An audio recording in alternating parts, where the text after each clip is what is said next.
Fontanelle Lab, la scuola per il quartiere, cultura, ambiente, tecnologia, e questo è il progetto dell'Istituto Comprensivo Statale Anna Frank, presentato oggi presso il plesso distaccato di Fontanelle nella scuola Vincenzo Reale, in collaborazione con i vari partner, tra questi il Comitato di Quartiere di Fontanelle, il Comune di Agrigento, l'Associazione TTT, Lega Ambiente, Accademia Belle Arti Michelangelo. Tra le attività di laboratorio quella dello street art, la Casa del Libro, il Cineforum, laboratorio artistico artigianali. Oggi la presentazione ufficiale di un progetto del vostro istituto che coinvolge tante associazioni locali e di volontariato, ecco, è Fontanelle Lab, se ce lo spiega, Preside. Sì, la scuola ha presentato questo progetto al MIBAC e ha ottenuto un finanziamento che ci consente di realizzare diverse iniziative nell'ambito del territorio di Fontanelle.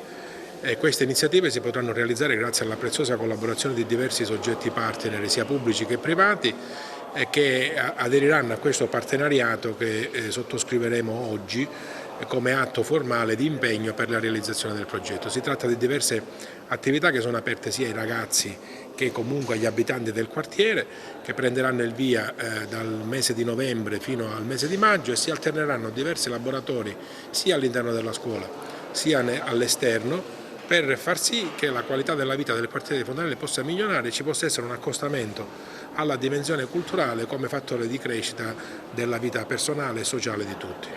Questa è un'iniziativa in cui il Comune è partner, rientra in quella buona logica di recupero di periferie non attraverso delle azioni che vengono calate da una istituzione tout court, ma attraverso un'attività di rete. E questa è l'occasione in cui il Comune, la scuola, le famiglie, le associazioni intermedie, quindi organismi intermedi, si mettono insieme in un'attività di recupero culturale e sociale di aree periferiche. È un progetto finanziato dal MIBAC, Ministero per i Beni e le Attività Culturali, che vede la scuola sicuramente come ente promotore, ma comunque diventa un punto di riferimento per la vita sociale per il quartiere, e attraverso una serie di laboratori, uno più bello dell'altro, con attività di coworking e cineforum, estesa a tutto il quartiere, quindi non solo agli alunni e agli abitanti, cerca di dare una valorizzazione, un'identità maggiore agli abitanti,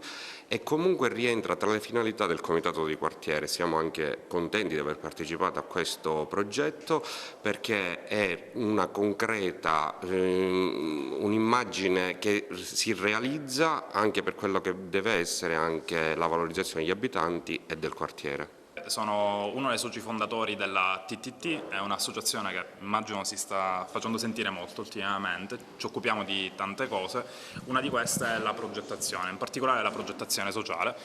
Abbiamo individuato questo bando del Ministero per i Beni Culturali, l'abbiamo proposto alla scuola di Fontanelle, al comitato di quartiere, siamo riusciti a costruire una interessante rete partenariale, grazie alla quale abbiamo vinto questo finanziamento per degli interventi di riqualificazione del quartiere di Fontanelle a partire dalla scuola Vincenzo Reale. Come si svolgerà in breve il progetto? Sì. Noi l'abbiamo immaginato come un laboratorio di comunità, per cui ci saranno, anzi più laboratori di comunità, ci saranno 9 laboratori che coinvolgeranno 3 aree tematiche che sono cultura, ambiente e tecnologia.